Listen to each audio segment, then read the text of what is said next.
Welcome વિદ્યાર્થી મિત્રો. Thermodynamics four JEE NEET એના સેશન 4માં હું આપનું હાર્દિક સ્વાગત કરું છું. આપણો જે લાસ્ટ સેશન છે હીટ ટ્રાન્સફર, ઉષ્મા પ્રસારણ, તો એના વિશે આજે આપણે જોઈશું. સૌથી પહેલાં ઉષ્મા પ્રસારણના 3 પ્રકારો છે: ઉષ્મા વહન, ઉષ્મા નયન, ઉષ્મા વિકિરણ, જેમને અનુક્રમે હીટ કન્ડક્શન, હીટ કન્વેક્શન અને હીટ રેડિયેશનથી ઓળખીએ છીએ. સૌથી પહેલાં ઉષ્મા વહન શું છે? તો માત્ર તાપમાનના તફાવતને લીધે ઘન પદાર્થોમાં થતા ઉષ્મા પ્રસારણને ઉષ્મા વહન કહે છે. એકચ્યુઅલી આમાં શું હોય છે તો સમજી લો કે એક સળિયા જેવો પદાર્થ આપણે લીધો. આ પદાર્થના એક છેડાને તમે ગરમ કરો છો. સ્વાભાવિક છે કે તમે જેવા એક છેડાને ઉષ્મા ઉર્જા આપશો તો આપણો આ ગરમ છેડો, તો આ સળિયામાં રહેલા અણુ કે પરમાણુ કે આયનો, એમની એ જગ્યાએ એન્ટ્રોપી વધી જાય, અર્થાત અસ્તવ્યસ્ત ગતિ વધી જાય. આવા અસ્તવ્યસ્ત ગતિના પરિણામે એમના દોલનોની ઉર્જા વધે. મિત્રો, અહીં સ્થિતિસ્થાપકતાનો ગુણધર્મ કે જે બે કણો વચ્ચેનું બંધન કેવું છે એની રજૂઆત કરે છે. આ જ ગુણધર્મને લીધે દોલનોની ઉર્જા ક્રમશઃ આવતા કણોને મળતી જાય. આમ અસ્તવ્યસ્ત ગતિ એક સ્થાનેથી બીજા સ્થાને પ્રસરવા લાગે. તમને જો છેલ્લું સેશન યાદ હોય તો મેં કીધેલું કે પદાર્થના ઘટક કણોની અસ્તવ્યસ્ત ગતિ સાથે સંકળાયેલી ઉર્જા એને જ ઉષ્મા ઉર્જા કહેવાય. અર્થાત તમે જ્યાં ઉષ્મા ઉર્જા આપી છે ગરમ છેડા પાસે, ત્યાં ઘટક કણોની અસ્તવ્યસ્ત ગતિ વધી, દોલનોની ગતિ વધી, અને આ દોલનોની ગતિ સ્થિતિસ્થાપકતાના ગુણધર્મને લીધે આ ઉર્જાનું એક સ્થાનેથી બીજા સ્થાને પ્રસરણ થયું.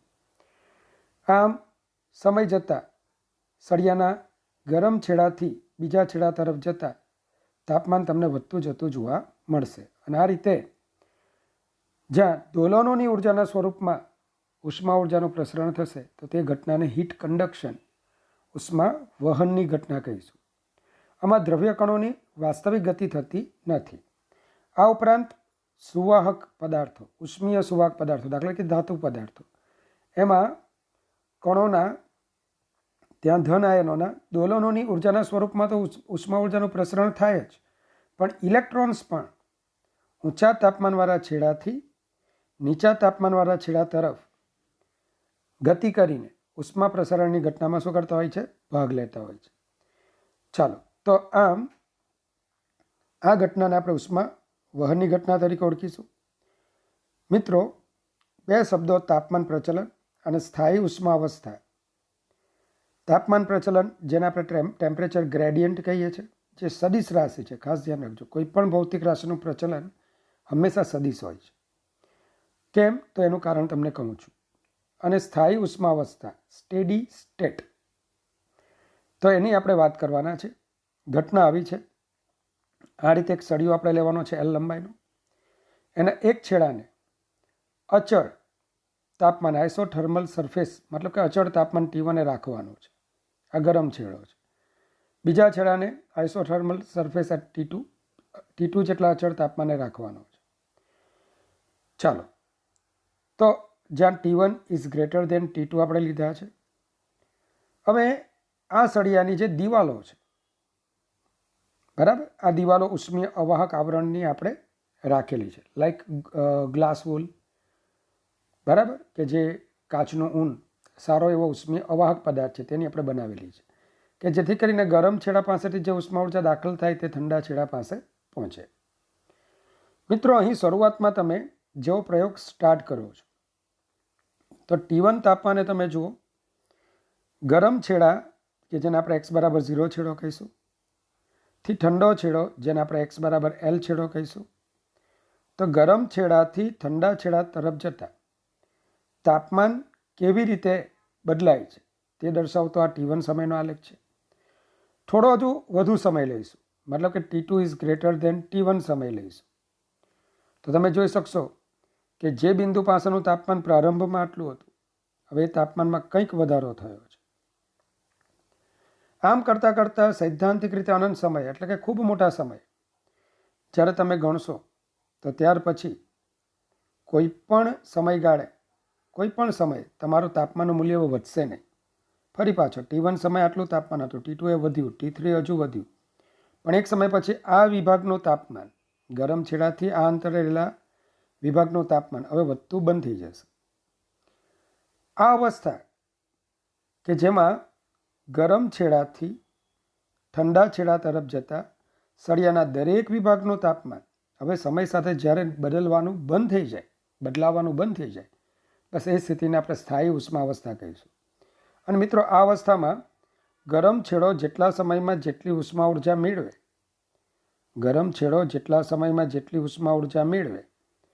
એટલા સમયમાં એટલી જ ઉષ્મા ઉર્જા ઠંડા છેડા દ્વારા ગુમાવાય છે. સળિયાનો કોઈ પણ એક વિભાગ તેના આગલા વિભાગ પાસેથી જે ઉષ્મા ઉર્જા મેળવશે એટલા સમયમાં એટલી ઉષ્મા ઉર્જા એ બીજા વિભાગને આપી દેશે. આ અવસ્થાને આપણે શું બોલીએ છીએ? સળિયાની સ્થાયી ઉષ્મા અવસ્થા. ક્લિયર? પ્રારંભમાં એ અવસ્થા જોવા નથી મળતી, કારણ કે દરેક વિભાગ શરૂઆતમાં જે ઉષ્મા ઉર્જા લે, ધારો કે આ વિભાગ એના આગલા વિભાગ પાસેથી 60 જૂલ ઉષ્મા ઉર્જા લે, તો એના પછીના ક્રમિક વિભાગને એટલી ઉર્જા નહીં આપશે. એમાંની કેટલીક ઉષ્મા ઉર્જાનું એ શોષણ કરશે અને વધેલી ઉષ્મા ઉર્જા એ ત્યાર પછી બીજા વિભાગને આપશે. પણ સ્થાયી ઉષ્મા અવસ્થામાં શું? ઉષ્મા દરેક ઘટક વિભાગોમાં સ્થાયી થઈ ગયેલી છે. એ હવે નવી ઉષ્મા ઉર્જા મેળવશે તો એને જસ્ટ પાસ ઓન કરશે કે ભાઈ લે, આગળ વધાર. ચાલો, તો આવી અવસ્થાને સ્ટેડી સ્ટેટ અવસ્થા કહીશું. તો મિત્રો, આ સ્થાયી ઉષ્મા અવસ્થાની કેટલીક લાક્ષણિકતાઓ જોઈએ. સળિયાના જુદા જુદા આડછેદ પાસેના તાપમાન જુદા જુદા હોય, બરાબર છે. ગરમ છેડાથી ઠંડા છેડા તરફ જતાં તાપમાન બદલાય છે, પરંતુ એક જ આડછેદના દરેક બિંદુએ તાપમાન સમાન હોય. મતલબ કે અત્યારે જે આકૃતિ બતાવી એમાં તમે કોઈક આડછેદ લો, આ આડછેદના દરેક બિંદુએ તાપમાન સમાન હશે.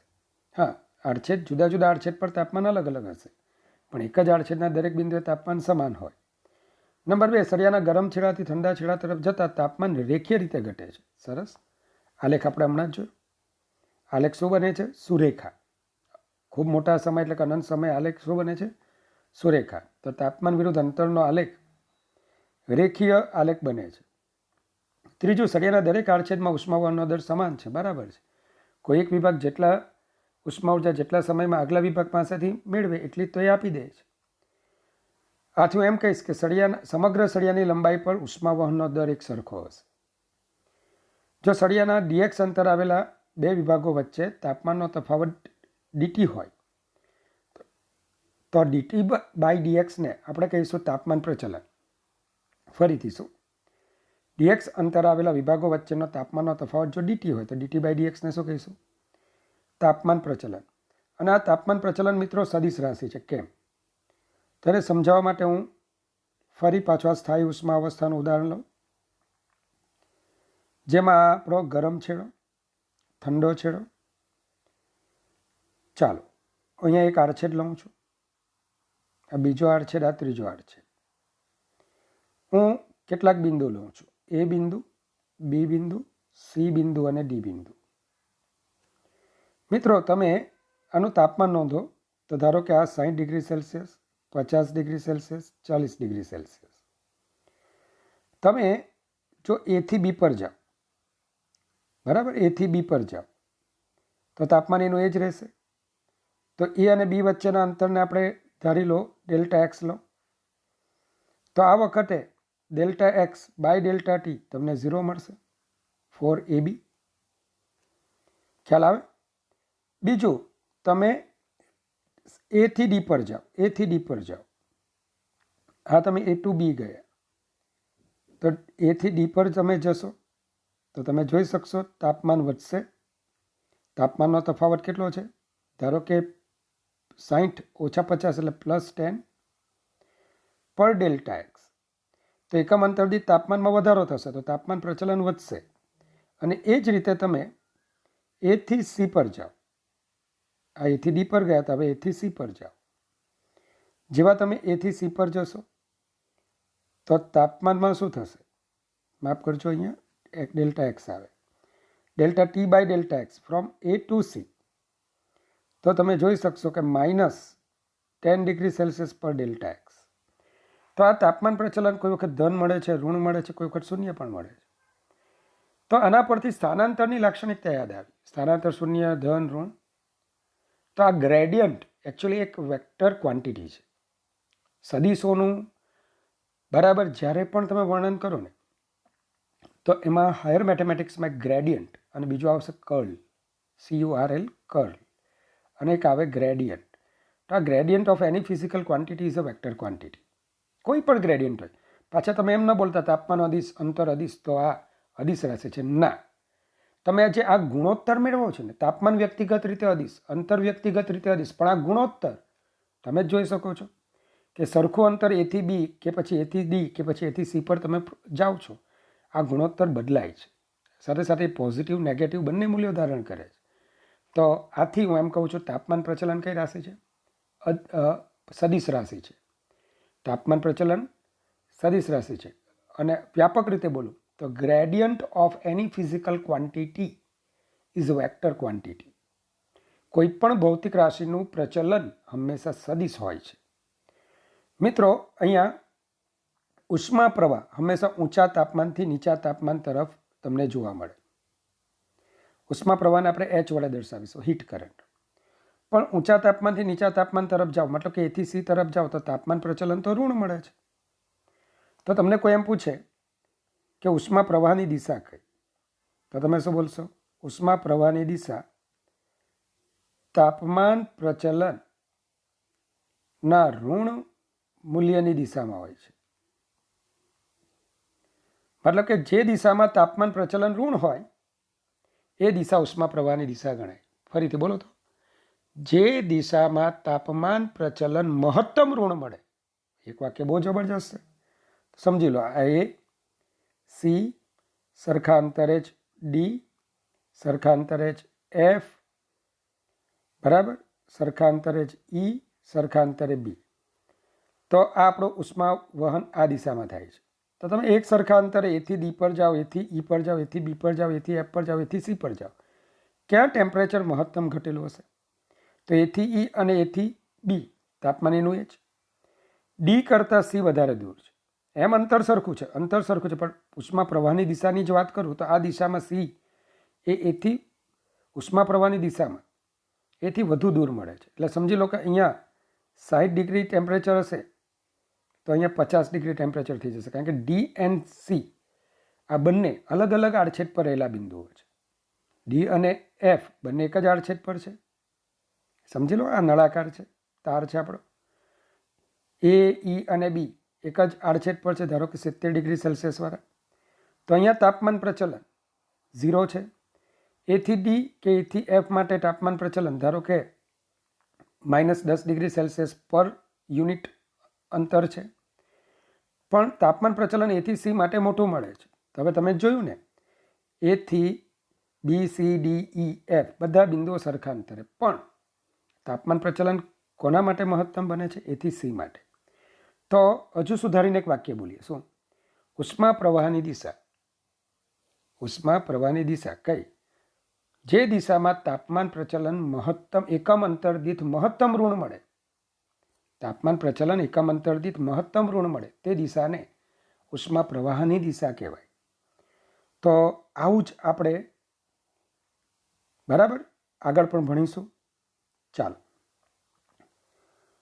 તો સ્થાયી ઉષ્માવસ્થામાં સળિયાની સમગ્ર લંબાઈ પર તાપમાન પ્રચલન એક મૂલ્ય હોય છે. મતલબ તમે આ તાપમાન પ્રચલન છેડા માટે ગણો કે બે ક્રમિક વિભાગો માટે ગણો, બે અત્યંત નજીક આવેલા વિભાગો માટે ગણો, but dt by dx or delta t by delta X આ ગુણોત્તર સરખો જ મળશે. એટલે સ્થાયી ઉષ્માવસ્થામાં સળિયાના કોઈ પણ બે છેડા માટે, કોઈ પણ બે વિભાગો માટે તાપમાન પ્રચલન એક સરખું હોય. તેથી મેં એવું લખ્યું છે એક મૂલ્ય હોય છે. જો ગરમ અને ઠંડા છેડાના તાપમાન અનુક્રમે T1 અને T2 હોય તથા સળિયાની લંબાઈ L હોય તો તાપમાન પ્રચલન dt બાય dx તો T2 minus T1 divided by L minus 0. આપેલ પરિસ્થિતિ માટે આપણે લખ્યું છે તો T2 minus T1 divided by L, માઇનસનું ચિહ્ન આગળ લઈ લો તો T1 માઇનસ T2. અહીંયા મિત્રો આપણે T1 ગરમ છેડાનું તાપમાન અને T2 ઠંડા છેડાનું તાપમાન લીધું છે. ચાલો, ઉષ્મા વહનનો દર. તો એક પ્રાયોગિક સમીકરણ છે જેને એમ તમારે મોડે જ કરવાનું છે. તો H is equal to dq by dt, જેને આપણે ઉષ્માવહનનો દર અથવા ઉષ્મા પ્રવાહ કહીશું, is equal to minus K dt by dx. ચાલો, સ્થાયી ઉષ્મા અવસ્થામાં શું થશે? dt by dx is equal to minus T1 minus T2 divided by L, જ્યાં L સળિયાની લંબાઈ. તો તમારું સમીકરણ બનશે H is equal to Q by T is equal to KA T1 minus T2 divided by L. મિત્રો, અહીં એક નવી ભૌતિક રાશિ સ્મોલ k મળે છે, જેને કહીશું આપેલ સળિયાના દ્રવ્યની ઉષ્મા વાહકતા. શું બોલીશું? અને આપેલા સળિયાના દ્રવ્યની ઉષ્મા વાહકતા, અને તેનો SI એકમ શું થશે? તો ઉષ્મા પ્રવાહનો એકમ Q બાય T એટલે કે જૂલ પર સેકન્ડ એટલે કે વોટ.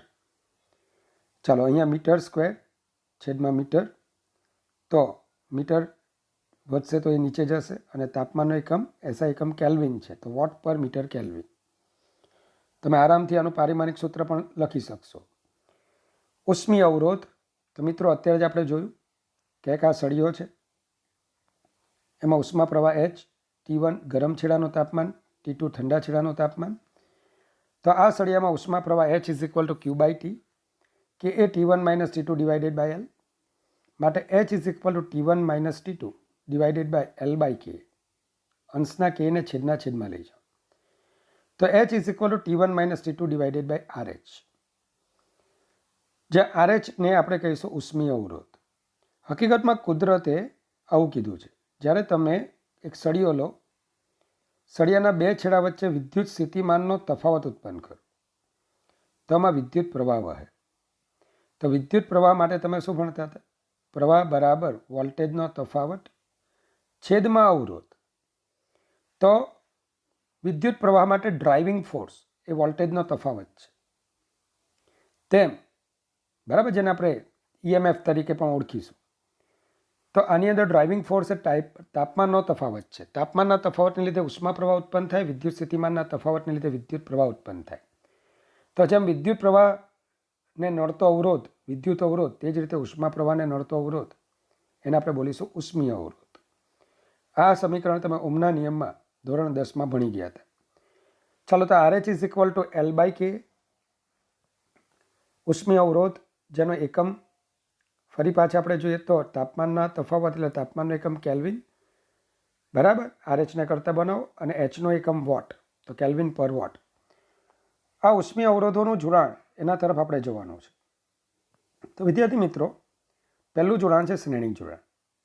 તો સમાન આડછેદ ધરાવતા બે અલગ અલગ લંબાઈના અને અલગ અલગ દ્રવ્યના બે સળિયાઓને મેં આ રીતે જોડેલા છે, કે જેથી ઉષ્મા પ્રવાહ પ્રારંભમાં એક સળિયામાંથી ત્યારબાદ બીજા સળિયામાંથી પસાર થાય. હવે સ્થાયી ઉષ્માવસ્થાનો કન્સેપ્ટ છે કે ગરમ છેડો જેટલા સમયમાં જેટલી ઉષ્મા ઉર્જા મેળવે એટલા સમયમાં ઠંડો છેડો એટલી જ ઉષ્મા ઉર્જા ગુમાવે. અર્થાત આ બંનેમાં ઉષ્મા પ્રવાહ સેમ હશે. અહીં બંને સળિયાઓમાં શું હશે? ઉષ્મા પ્રવાહ સેમ હશે, સમાન હશે. હા, દ્રવ્ય અલગ છે તો ઉષ્મા વાહકતા અલગ હશે, કારણ કે ઉષ્મા વાહકતા કોની પર આધાર રાખે? દ્રવ્ય પર આધાર રાખે. બીજું, તાપમાનના મૂલ્યના ગાળા પર પણ આધાર રાખે. પણ આપણે નાના છીએ તો આપણે ઉષ્મા વાહકતાને જ્યાં સુધી ન કીધી હોય ત્યાં સુધી આપણે એને અચળ જ લઈએ છીએ. તો મિત્રો, R1 પહેલાંનો આપણે લઈએ તો ઉષ્મીય અવરોધ R is equal to L by K પરથી R1 is equal to L1 upon K1A, બીજા માટે R2 is equal two L2 upon K2A. હવે આનો સમતુલ્ય અવરોધ કેવો હશે? તો કન્સેપ્ટ બરાબર ધ્યાનપૂર્વક જોજો. બરાબર, 12મા ધોરણમાં પણ તમને બે જગ્યાએ આનું બેઠું જ ફિઝિક્સ જોવા મળશે. એકચ્યુઅલી મેથેમેટિકલ ઓપરેશન જોવા મળશે. સેમ ઉષ્મીય સમતુલ્યનો મતલબ શું? કે પરિમાણ ન બદલાય. આ જે તંત્ર છે, તંત્રનું પરિમાણ ન બદલાય, તે રીતે દ્રવ્યને દૂર કરી નાખો. K1 K2 દ્રવ્યને દૂર કરીને એક નવું દ્રવ્ય ભરી દો. બરાબર. તો ચાલો, આનું પરિમાણ શું હતું? આ તંત્રનું પરિમાણ શું હતું? તો કે સંયુક્તની લંબાઈ હતી L1 પ્લસ L2. તો આપણા સમતુલ્યની લંબાઈ પણ L1 પ્લસ L2 હોવું જોઈએ. આનો આરછેદ એ હતો તો આપણા સમતુલ્યનો આરછેદ પણ એ હોવો જોઈએ. બસ આના જે અવરોધ હશે ને એ અવરોધને આપણે કહીશું સમતુલ્ય અવરોધ. અને એ માટે જે ઉષ્મા વાહકતા જરૂરી બનશે એને આપણે કહીશું સમતુલ્ય શ્રેણી જોડાણની સમતુલ્ય ઉષ્મા વાહકતા. ચાલો, તો સેમ RS બરાબર શું લખી શકશો? લંબાઈ L1 plus L2 divided by ઉષ્મા વાહકતા KS ઇન્ટુ આરછેદ ક્ષેત્રફળ. અહીં શ્રેણી જોડાણ માટે સમતુલ્ય અવરોધ RS is equal two R1 plus R2. ચાલો RS R1 અને R2ના વેલ્યુ તમે મૂકો, જરૂરી સાદું રૂપ આપો તો તમને KS મળશે L1 plus L2 divided by L1 by K1 plus L2 by K2. હવે આ તમે બે સળિયાઓનું આ રીતનું જોડાણ કર્યું, પણ અલગ અલગ દ્રવ્યના બનેલા આવા n સળિયાઓનું જો હું જોડાણ કરું, શ્રેણી જોડાણ, તો વ્યાપક સૂત્ર KS is equal to L1 plus L2 plus Ln divided by L1 by K1 plus L2 by K2 plus up to Ln by Kn. મિત્રો આ સૂત્રને તમારે કમ્પ્લીટલી યાદ રાખવાનું છે. આગળ જતાં બેઠું સૂત્ર વિદ્યુત વાહકતા માટે પણ આપણે વાપરીશું. આ ઉપરાંત ડાઇલેક્ટ્રિક અચળાંક નામનું એક ભૌતિક રાશિ આવશે, તેના માટે પણ આ જ સૂત્રો વાપરીશું. તો ત્રણ સૂત્રોના પેટર્ન એક જ હશે, અને આવા સૂત્રોની જાણકારી જો હોય તમને, તો જે MCQ તમારે એકદમ સહેલા થઈ જશે. મેં એક રાખ્યો જ છે દાખલો, બરાબર. હું થિયરીની સાથે સાથે અમુક જે દાખલાઓ જ્યાં કન્સેપ્ટ વાપરવાનો હોય તે મેં રાખ્યા જ છે. KS is equal to L1 plus L2 જો બધા જ સળિયાઓના પરિમાણ સરખા હોય, લંબાઈ સરખી હોય, આડછેદ તો સરખા લીધા જ છે, લંબાઈ સરખી હોય તો શું થશે? L plus up to L NL upon છેદમાંથી L બહાર કાઢશો તો KS is equal to N upon 1 upon K1 plus 1 upon K2 plus up to 1 upon Kn. JEEમાં પૂછાયેલો MCQ આવું હતું. બે સમાન પરિમાણ ધરાવતા સળિયાઓની ઉષ્માવાહકતા K1 અને K2 હતી. તેમના શ્રેણી જોડાણની સમતુલ્ય ઉષ્માવાહકતા શું થાય? તો બસ આ સૂત્રમાં n બરાબર 2 મૂકી દો. નંબર ઓફ રોડ્સ 2 છે તો 2 છેદમાં 1 upon K1 plus 1 upon K2 સાદુરૂપ આપી દો તો KS is equal to 2 K1 K2 divided by K1 plus K2. ચાલો હવે સંપર્ક સપાટીનું તાપમાન, આપણે જે આકૃતિ જોઈ હમણાં, આમાં તમને કોઈ એમ પૂછે કે ભાઈ સંપર્ક સપાટીનું તાપમાન કેટલું, તો બહુ સહેલું છે. આ બંને વિભાગોમાં ઉષ્મા પ્રવાહ તો સરખો જ છે. ચાલો ઉષ્મા પ્રવાહ એટલે તાપમાનનો તફાવત T1 minus T divided by અવરોધ R1. ચાલો બીજા વિભાગ માટે T માઇનસ T2, બરાબર જોજો, T minus T2 divided by R2. Clear? બસ હવે તમે ટીને કરતાં બનાવી દો, જે ગણતરી મેં અહીંયા બતાવી જ છે. તો તમે જો ટીને કરતાં બનાવશો તો મળતું પરિણામ એ સંપર્ક સપાટીનું તાપમાન આપશે. મિત્રો આ જ રીતે બીજું જોડાણ છે સમાંતર જોડાણ, કે જેમાં બે સળિયાઓને એમના બંને છેડાઓ એક જ તાપમાને, એક સરખા તાપમાને રહે. મતલબ કે ડાબી બાજુના છેડાઓ T1 તાપમાને અને જમણી બાજુના છેડાઓ T2 તાપમાને, જ્યાં T1 એને મેં T2 કરતાં વધારે રાખ્યું છે. તો જો બંને સળિયાઓના છેડાઓના તાપમાન સમાન હોય તો આવા જોડાણને સળિયાઓનું સમાંતર જોડાણ કહેવાય. આ વખતે બંને સળિયાઓમાં ઉષ્મા પ્રવાહ જુદા જુદા હશે, કારણ કે દ્રવ્ય જુદા છે K1, આડછેદ પણ જુદા છે A1 અને A2. હવે આનો સમતુલ્ય શું હશે? તો સમતુલ્યનો કન્સેપ્ટ શું છે? પરિમાણ ન બદલાય તે રીતે અંદરનું બધું મટીરિયલ કાઢી નાખો. એક જ મટીરિયલ ધરાવતું, એક જ ઉષ્મા વાહકતા ધરાવતું એક જ માધ્યમમાં રાખો, બસ. બરાબર. જો આ જે તમને નવો સળિયો મળ્યો તો એને આપણે શું બોલીશું? આનો સમતુલ્ય સળિયો, સમતુલ્ય અવરોધ, સમાંતર જોડાણનો સમતુલ્ય અવરોધ. કન્સેપ્ટ શું છે કે આ બે ભેગા મળીને જે ઉષ્માનું વહન કરે ને એટલું એક જ કરે.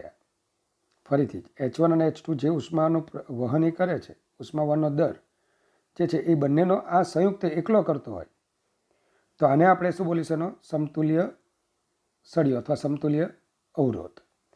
ચાલો તો R1 લખતા આવડે તમને? હા. L upon K1 A1, R2 small L upon, માફ કરજો, small L upon K2 A2. RP is equal to શું આવશે? Small L upon KP A1 plus A2.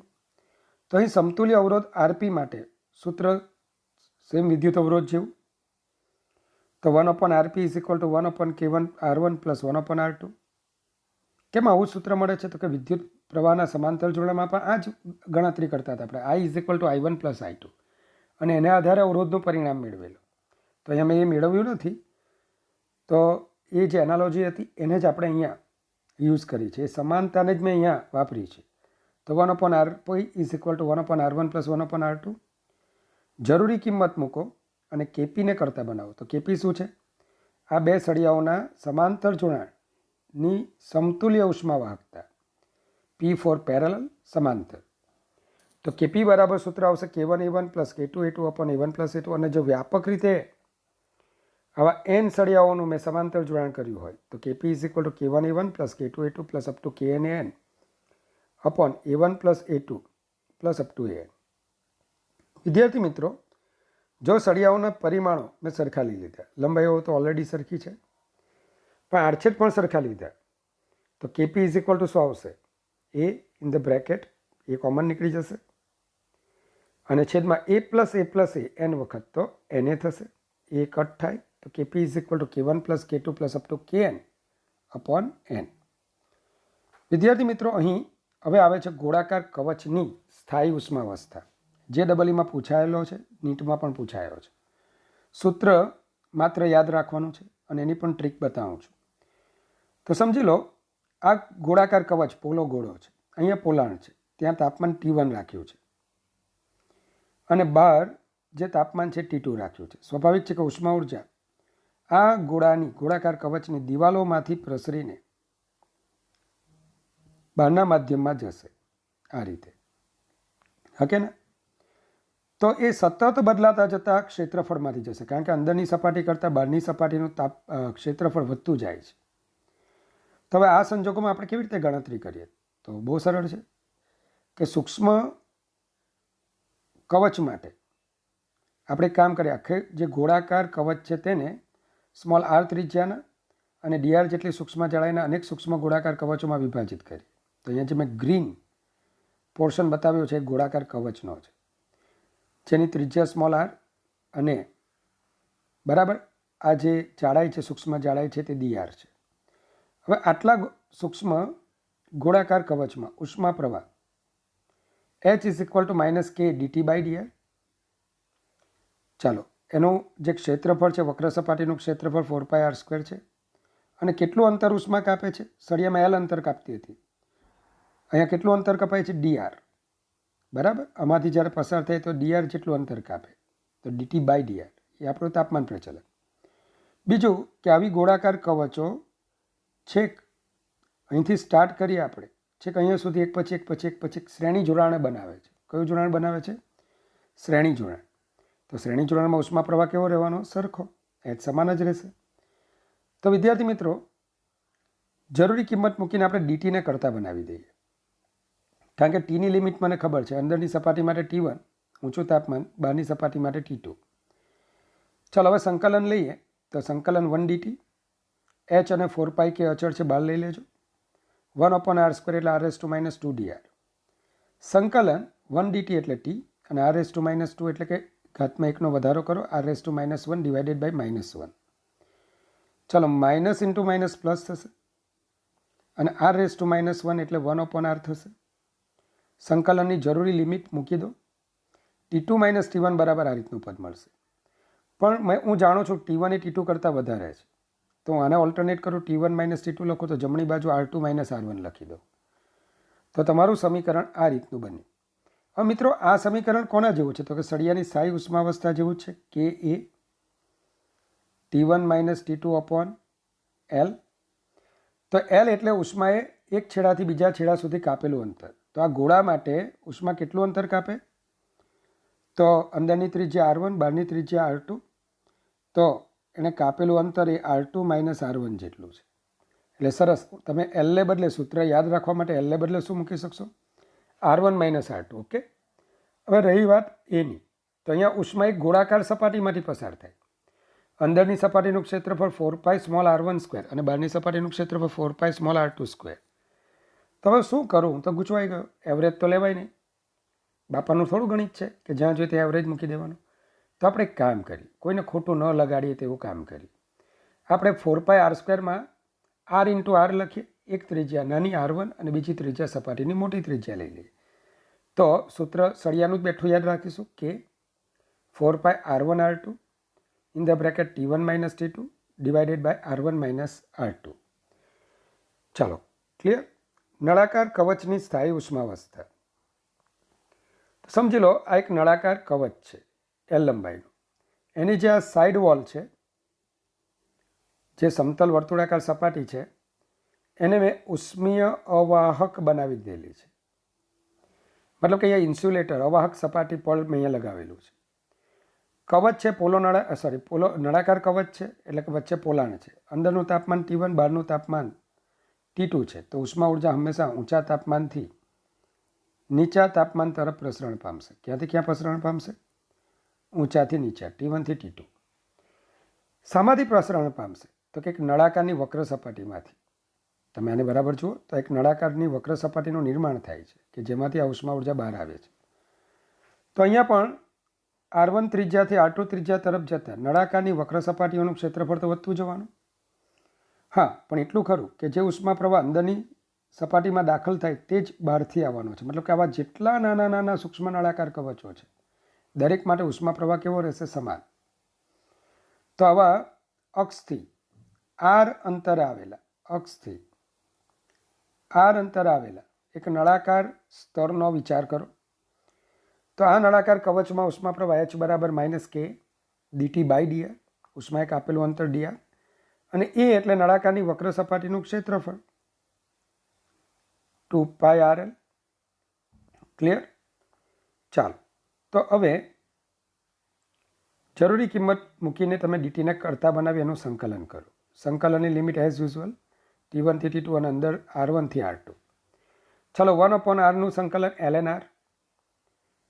અહીંયા આવશે T2 - T1 -h 2πkl ln R2 - R1. ચાલો વિદ્યાર્થી મિત્રો, T2 - T1 ને બદલે હું T1 - T2 કરું તો આ માઇનસ સાથે કેન્સલ થશે અને ln R2/R1. તો Hને જો કરતા બનાવી દો તો તમને જરૂરી સૂત્ર મળી જશે. બીજું વિદ્યાર્થી મિત્રો, એક ક્વેશ્ચન, એક અદ્ભુત ઘટનાનો પ્રશ્ન, એ પણ તમારા JEE નીટના અભ્યાસક્રમમાં વારંવાર આવે છે, અને એ છે ધ્રુવ પ્રદેશો પર જે તળાવ હોય એ તળાવમાં બરફની સપાટીનું નિર્માણ, બરફના સ્તરનું નિર્માણ. તો કે જ્યારે તળાવની બહારના વાતાવરણનું તાપમાન 0 ડિગ્રી સેલ્સિયસ કરતાં ઓછું થાય ત્યારે બરફની સપાટીથી નીચે તરફ બરફના સ્તરનું નિર્માણ થાય છે. ધારો કે કોઈક સમયે બરફના સ્તરની જાડાઈ y છે અને dt સમયમાં સ્તરની જાડાઈમાં dy જેટલો સૂક્ષ્મ વધારો થાય છે. તળાવની સપાટીનું ક્ષેત્રફળ કેપિટલ A છે. મતલબ બહારની સપાટીનું બહારનું જે વાતાવરણનું તાપમાન છે એને આપણે -T લઈ લીધું છે, 0 ડિગ્રી સેલ્સિયસ કરતાં પણ નીચું. આ દરમિયાન પાણી ઉષ્મા ગુમાવીને 0 ડિગ્રી સેલ્સિયસ પર પહોંચી ચૂક્યું છે. હવે 0 ડિગ્રી સેલ્સિયસ કરતાં ઓછું તાપમાન થાય એટલે બરફમાં રૂપાંતરિત થવાનું છે. અને કોઈક ક્ષણે ધારો કે આ બરફના સ્તરની જાડાઈ y જેટલી છે અને આખું સરોવરની સપાટીનું ક્ષેત્રફળ એ જેટલું છે. ત્યાર પછીના dt જેટલા સમયગાળામાં ધારો કે dy જેટલી જાડાઈના સ્તરનું નિર્માણ થાય છે. તો આ સ્તરનું દળ શું થશે? દળ. તો પહેલાં તો આ સ્તરનું કદ શું થશે? તો કદ બરાબર ક્ષેત્રફળ ગુણ્યા જાડાઈ એ dy, અને એનું દળ શું આવશે? તો દળ બરાબર ઘનતા ગુણ્યા કદ ρ dv, અને dv બરાબર શું આવશે? એ dy. તો આટલા dm દળના બરફ નિર્માણ પામ્યો. બરફ ક્યારે નિર્માણ પામે? જો ઉષ્મા ગુમાવે તો. અને 0 ડિગ્રી સેલ્સિયસે ગુમાવાતી, પાણી દ્વારા ગુમાવાતી ઉષ્મા ઉર્જા જેને બરફમાં રૂપાંતરિત કરે, તો એનું સૂત્ર આપણે શું ભણી ગયા આગળના સેશનમાં? Q બરાબર ml. એકચ્યુઅલી Q બરાબર mlf.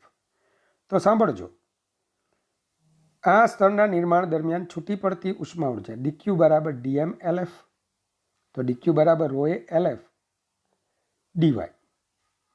ક્લિયર? મેં ડીએમની વેલ્યુ કેવી રીતે ગણવાની મેં શીખવ્યું છે. હવે આ ઉષ્મા ઉર્જા બરફના સ્તર દ્વારા વાતાવરણમાં ગુમાવાય છે. ચાલો, કયા માધ્યમથી ગુમાવાય? ઘન માધ્યમથી. ઘન માધ્યમમાં થતું આ ઉષ્માનું વહન, ઉષ્માનું પ્રસરણ, જેને આપણે ઉષ્મા વહન કહીએ છીએ. તો કેટલી જાડાઈના સ્તરમાંથી આ ઉષ્મા પસાર થઈ? y જેટલા. હા કે ના? તાપમાનનો તફાવત શું હતો? તો કે 0 થી મતલબ કે T જેટલું. તો બરાબર જોજો, dq/dt -K dt/dx. બરાબર જોજો, dt = 0 - T, અને કેટલું અંતર આપણે કાપે છે ઉષ્મા, તો કે વાય જેટલું. તો અહીંયા આપણે વાય લખી દીધું છે. મિત્રો ડીક્યુની આ જે કિંમત છે તે મૂકી દો આમાં, તો તમને ડીટી બરાબર કંઈક આવું પરિણામ મળશે. સ્વાભાવિક છે કે આ પરિણામમાં વાય જેમ જેમ જેમ વાય બદલાતું જાય બરાબર તેમ સમયનું મૂલ્ય પણ બદલાતું જશે. તો આપણે કામ કરીએ, સંકલન લઈએ 0 થી t, અને શરૂઆતમાં આપણા સ્તરની જાડાઈ આપણે કલ્પી લઈએ કે શૂન્ય સમય, જે સમય હું અવલોકન કરું છું તે સમયે સ્તરની જાડાઈ y1 છે. જો સ્તરનું નિર્માણ ન થયું હોય તો આપણે 0 પણ લખી શકીએ. પણ કોઈક ક્ષણનું અવલોકન, શૂન્ય સમયનું અવલોકન કે જ્યારે બરફના સ્તરની જાડાઈ y1 હતી અને ત્યાર પછી y2 થઈ, તો 0 થી t dt rho LF K, અને બહારનું ટેમ્પરેચર, સરાઉન્ડિંગ ટેમ્પરેચર T આપણે અચળ લીધું છે, ધારો કે -20 ડિગ્રી સેલ્સિયસ, જે આપણે અચળ લીધેલું છે. ચાલો સંકલન કરીએ તો 1 dt સંકલન t y²/2, જરૂરી સાદું રૂપ આપીએ તો ટીનું સૂત્ર મળશે row LF upon 2KT into y2² - y1². સૂત્ર યાદ રાખવાનું છે મિત્રો, કારણ કે આટલી લાંબી ગણતરી ત્યાં પાછી કરવા ન જવાય. તો જો બરફના સ્તરના 1 મીટરના નિર્માણ દરમિયાન, એક મેં ઉદાહરણ લખ્યું છે, આ ઉદાહરણ છે કે આવો દાખલો તમને આપ્યો હોય, MCQ આપ્યો હોય. જો બરફના સ્તરના 1 મીટરના નિર્માણ દરમિયાન લાગતો સમય t1 હોય, તો બીજા વધારાના 1 મીટરના નિર્માણ દરમિયાન લાગતો સમય t2 હોય, તો t2 અને t1નો સંબંધ મેળવો. બરાબર, MCQ જ છે. તો તમે જાણો છો કે t is proportional two y2² - y1². આ બધું ન લખો જ ચાલે, સિમ્પલ તમે t ચાલે છે y2² - y1². પ્રારંભમાં y1 0 થી y2 બરાબર 1 મીટર થયું, તો t1 ઇઝ ઇક્વલ ટુ આ કિંમત આવી. અને બીજા કિસ્સામાં y1 બરાબર 1 મીટર, કારણ કે 1 મીટરથી t2 સમય શું છે, બીજો વધારાનો 1 મીટરના નિર્માણ દરમિયાન. તો t2 સમય બીજો વધારાનું નિર્માણ મતલબ સપાટીની, મતલબ કે સ્તરની જાડાઈ 1 મીટરથી 2 મીટર થઈ. તો એના માટેનું તમને કિંમત મળી 3 રો LF / 2KT. જો તમે t2 અને t1નો ગુણોત્તર લઈ લેશો તો જરૂરી સંબંધ શું મળશે, t2 is equal two 3t1. વિદ્યાર્થી મિત્રો, બીજો જ આવો એક લોકપ્રિય દાખલો છે, પણ એની મેથડ તમે અલગ કરો છો, એટલે મારે જંક્શનનો એક નિયમ પણ સમજાવવાનો હતો, એટલા માટે થિયરી જ હું ભણાવું છું અત્યારે. નેક્સ્ટ મારો વિચાર છે કે 2 સેશનની અંદર જે સારા સારા દાખલાઓ છે, જેમાં કન્સેપ્ટ રહેલા છે, એવા દાખલાઓનો પણ 2 વિડીયો હું બનાવીશ. એક ગ્રાફિકલ વિડીયો બનાવવાનો છું કે ભાઈ એમાં કેટલા ગ્રાફ જ આવી જતા હોય, બરાબર. તો ધ્યાન આપો. 3 rods made of same material and having the same cross section have been joined as shown in the figure. 3 સમાન પરિમાણ ધરાવતા સળિયાઓને આપણે આકૃતિમાં દર્શાવ્યા પ્રમાણે જોડેલા છે. ચાલો, each rod is of the same length. બધાની લંબાઈ સરખી, એટલે મેં પરિમાણ સરખા કહી દીધું છે. The left and right ends are kept at 0 degree Celsius and 90 degree Celsius respectively. ડાબા અને જમણા છેડાઓને અનુક્રમે 0 અને 90 ડિગ્રી સેલ્સિયસ આપણે રાખેલા છે. The temperature of the junction, તો જંક્શન કોને કહેવાય, આને આ ઓ બિંદુને જંક્શન કહીશું. તો જંક્શનનું ટેમ્પરેચર શું હશે? તો મિત્રો તમને એટલો ખ્યાલ છે કે અહીંયા સળિયા એમાંથી H1 ઉષ્મા પ્રવાહ આવે કે જેનું H2 અને H3માં વિભાજન થાય. તો ઉર્જા સંરક્ષણનો નિયમ શું કહે, ઉર્જા આવી એટલી જ ગઈ, તો H1 બરાબર H2 પ્લસ H3, અને એને હું આ રીતે લખું છું, clear, H1 plus minus H2 plus minus H3 બરાબર 0. બસ આને ગુજરાતીમાં લખું તો જંક્શનનો નિયમ કહેવાય કે ભાઈ જંક્શન પાસે ભેગા મળતા ઉષ્મા પ્રવાહોનો બૈજિક સરવાળો શૂન્ય થાય. હવે સાંભળજો, ઉષ્મા પ્રવાહ H is equal to temperature difference divided by અવરોધ, ક્લિયર. તો આને ગણતરીને એકદમ શોર્ટકટ તમને બતાવું. તમે શું કર્યું, H1 plus minus H2 plus minus H3. તો મારી જેમ યાદ રાખો, આ પરિણામ લખવાની જરૂર નથી. સીધું તમે શું કરશો, જંક્શન પાસેથી ડાબી બાજુ જાઓ, તો આ જંક્શનનું ટેમ્પરેચર ધારો કે TO છે, તો TO - 0 ડિવાઇડેડ બાય અવરોધ.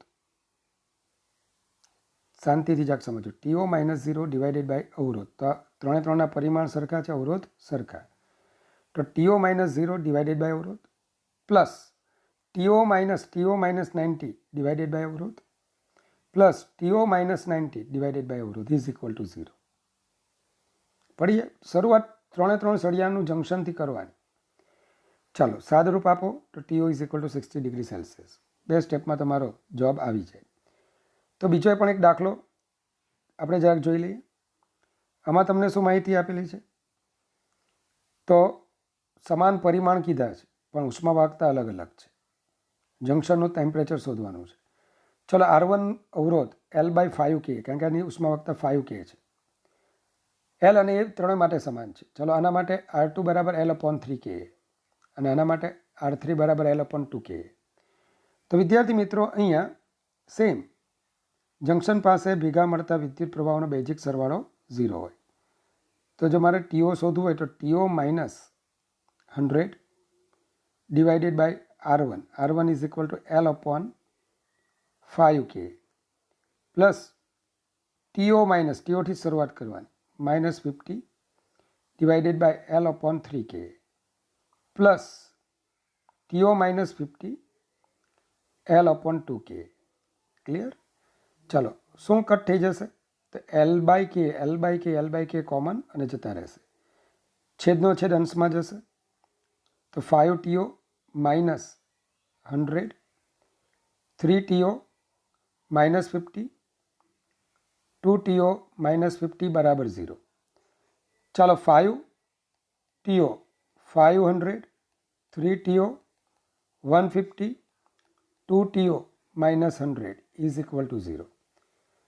5 plus 3 8 plus 2 10 TO is equal to, चलो minus 500 minus 100 600 minus 150 तो 750 तो TO is equal to 750 degree Celsius. जरा कैलक्युलेशन જોઈ લેજો, કોઈ ભૂલ હોય તો મને માફ કરજો, બટ કન્સેપ્ટ મારે સમજાવવો હતો. આગળ વધીએ તો આકૃતિમાં દર્શાવેલા સંયુક્ત ચોસલા માટે અસરકારક ઉષ્માવાહકતા શોધવાની છે. તો મિત્રો આને પણ બહુ લાંબી મેથડથી બધા પ્રકાશનોમાં મેં જોયું છે, પણ આ બધું કરવાની જરૂર નથી. તમે ચેક કરી લો. K2 અને K3 સમાંતરમાં છે, કારણ કે ઉષ્મા પ્રવાહો આમ જાય છે. ખ્યાલ આવે? આમાં H અને અહીંયાથી H1 અને H2 ભેગા થશે તો એટલે છૂટા પડશે, માફ કરજો. જે અહીંયા પાછા ભેગા પણ થશે અને H બનશે. તો આ બંને સમાંતરમાં થઈ ગયા. સમાન પરિમાણ છે બંનેના. હા, સમાન પરિમાણ હોય તો સમાંતર જોડાણનું સૂત્ર Kp is equal to K1 plus K2 plus K3 up to Kn divided by n. આપણે આવું કરતા હતા. તો મને ખાલી એટલું કહો, K2 અને K3 સમાંતરમાં છે. હવે એની સમતુલ્ય ઉષ્માવાહકતા નવું નામ આપો, K5. તો K5 બરાબર શું આવશે? K2 plus K3 by 2. સરસ. હવે આ બની ગયું K1, આ બંનેની સમતુલ્ય બની ગઈ K5 અને આ બની ગયું K4. પણ પરિમાણ સરખા નથી. આની લંબાઈ x છે, આની 2x છે અને આની x છે. તો K1 K5 અને K4 શ્રેણીમાં છે, શ્રેણીમાં. તો એની સમતુલ્ય ઉષ્માવાહકતા K સિરીઝ, તો સૂત્ર શું હતું આપણું? L1 પ્લસ L2 પ્લસ આપણે L1 plus L2 plus up to Ln divided by, યાદ હોય તો L1 by K1 plus L2 by K2 plus up to Ln by Kn. ચાલો પહેલાં ચેક કરો તો x upon K1 2x upon Kp અને x upon K4. બસ જરૂરી સાદુરૂપ આપી દો તો તમને ઉષ્માવાહકતાનો આવું સૂત્ર મળશે. લોકો શું કરે છે પણ તમને કીધું, અથવા તમે શું કરો, જૂની મેથડ કદાચ આવી પણ કરતા હો. આનો અવરોધ શોધો, પછી આ બેનો અવરોધ શોધો, પછી આનું શોધો, પછી સમતુલ્ય અવરોધ શોધો અને સમતુલ્ય અવરોધને ત્યાર પછી એના પરથી સમતુલ્ય ઉષ્માવાહકતા શોધો. કેટલી લાંબી મેથડ થાય, પણ આ મેં એટલા માટે કીધું કે તમને 3 જગ્યાએ કામ લાગશે. આ ચેપ્ટરમાં, ચેપ્ટર નંબર 2 12th સાયન્સમાં અને ચેપ્ટર નંબર 3 12th સાયન્સમાં. ચાલો, તો આ રીતે આપણે ઉષ્મા વહનનો અભ્યાસ કરી શકીએ. વિદ્યાર્થી મિત્રો, ઉષ્માનયનની ઘટના, હીટ કન્વેક્શનની ઘટના, કે જેમાં માત્ર એક ન્યૂટનનો શીતનનો નિયમ, આ એક જ એપ્લિકેશન આવે છે. પણ તેમ છતાં થોડો થિયોરિટિકલ બેકગ્રાઉન્ડ જે તમને ખબર જ છે, બોર્ડમાં તમે ભણી જ ગયા છો, તેમ છતાં મહત્તમ શક્ય પુનરાવર્તન તમને મળી શકે એ હેતુથી મેં લખ્યું છે. ઉષ્મા વહનની ઘટના કે જેમાં દ્રવ્ય કણો ગતિ કરતા નથી. ક્લિયર? ત્યાં દોલનોની ઉર્જાના સ્વરૂપમાં ઉષ્મા ઉર્જા એક છેડેથી બીજા છેડે પ્રસરે. પણ આ પ્રસરણની એવી રીત છે કે જેમાં દ્રવ્ય કણોની ખરેખરી ગતિથી ઉષ્માનું પ્રસરણ ઊંચા તાપમાનવાળા વિભાગથી નીચા તાપમાનવાળા વિભાગ તરફ થાય છે.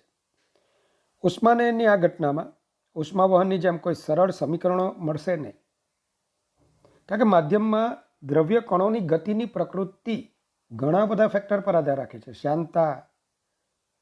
શાંતા બળ જેવા બળ પર આધાર રાખે, બરાબર. આ ઉપરાંત બરાબર માધ્યમના આંતર અણુ બળો કેવા છે એની પર આધાર રાખે.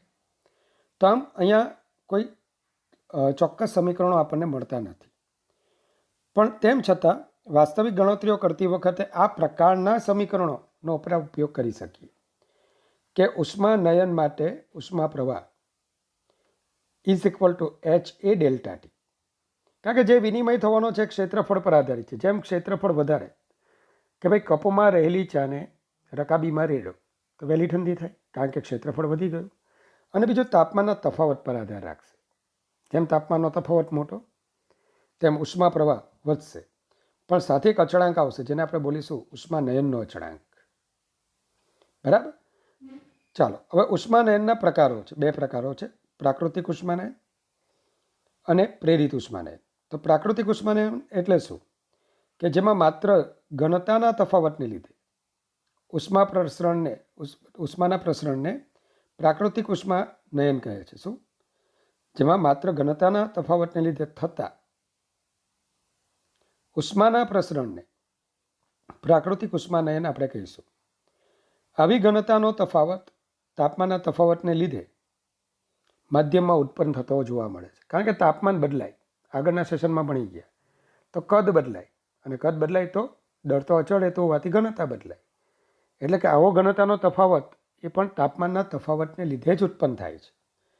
ઉદાહરણોમાં ચોમાસું, બરાબર, કે જે આપણે ઉષ્માનયનનો વરસાદ, આવું તમે કદાચ સમાજવિદ્યામાં ભણ્યા હો, તેમ છતાં ટેક્સ્ટબુકમાં ભણી ગયા. પારંપરિક પવન, એ પણ આપણને ટેક્સ્ટબુકમાં આપ્યું છે કે ભાઈ વિષુવવૃત્ત પરના જે ગરમી છે એને લીધે જે હવા ઉપર જાય અને ત્યાંથી એ ધ્રુવ પ્રદેશો ઉપર જતાં ઠંડી પડે, ને ધ્રુવ પ્રદેશો તરફની હવાઓ, બરાબર, એ ઉત્તર ગોળાર્ધ કે દક્ષિણ ગોળાર્ધમાં જે ધ્રુવ પ્રદેશો છે ત્યાંથી હવાઓ ક્યાં આવતી જોવા મળે? વિષુવવૃત્ત તરફ. પણ આ દરમિયાન પૃથ્વીના રોટેશનને લીધે, બરાબર, ઉત્તર ગોળાર્ધમાંથી આવતી હવા આપણને ઉત્તર પૂર્વમાંથી આવતી અનુભવાય, અને દક્ષિણ ગોળાર્ધમાંથી આવતી હવા આપણને દક્ષિણ પશ્ચિમમાંથી આવતી અનુભવાય. જેનો ઉપયોગ જે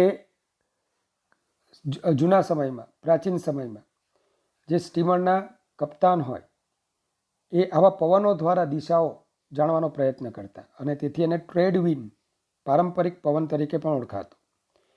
ચાલો, ત્યારબાદ સામુદ્રિક અને ભૂપવનો, એના વિશે પણ ખબર છે કે દરિયા કિનારે જ્યારે દિવસ હોય તો સમુદ્ર તરફથી દરિયા કાંઠા તરફ પવન ફૂંકાય છે. એનું કારણ છે તો કે એનું મેઇન કારણ છે કે જમીનની વિશિષ્ટ ઉષ્મા ધારકતા પાણી કરતાં કેવી છે? ઓછી. મતલબ દિવસ દરમિયાન જમીન પાણીની સરખામણીમાં વધારે ગરમ થાય, અને પરિણામે જમીનના સંપર્કમાં રહેલી હવા, ગરમ થયેલી હવા પાતળી બને, ઉપર જાય, અને દરિયા પાસેની જે હવા છે પ્રમાણમાં ઠંડી હોય તો ત્યાં એની ઘનતા વધારે હોય, અને પરિણામે એ સમુદ્રથી કાંઠા તરફ ફૂંકાય, ફરી પાછી ગરમ થાય, ઉપર જતાં વાતાવરણ ઠંડુ હોવાને કારણે ઠંડી પડે, ફરી પાછું દરિયા પાસે પહોંચે, અને ત્યાંથી આ રીતે એક બરાબર સાયકલ ચાલતું જોવા મળે. પણ રાત્રિ દરમિયાન બરાબર દરિયા કિનારો એની જે વિશિષ્ટ ઉષ્મા ધારકતા ઓછી છે એ પાણીની સરખામણીમાં ઝડપથી ઉષ્મા ગુમાવશે. આથી વહેલું ઠંડુ પડશે. પાણી ધીમે ઉષ્મા ઉર્જા ગુમાવશે.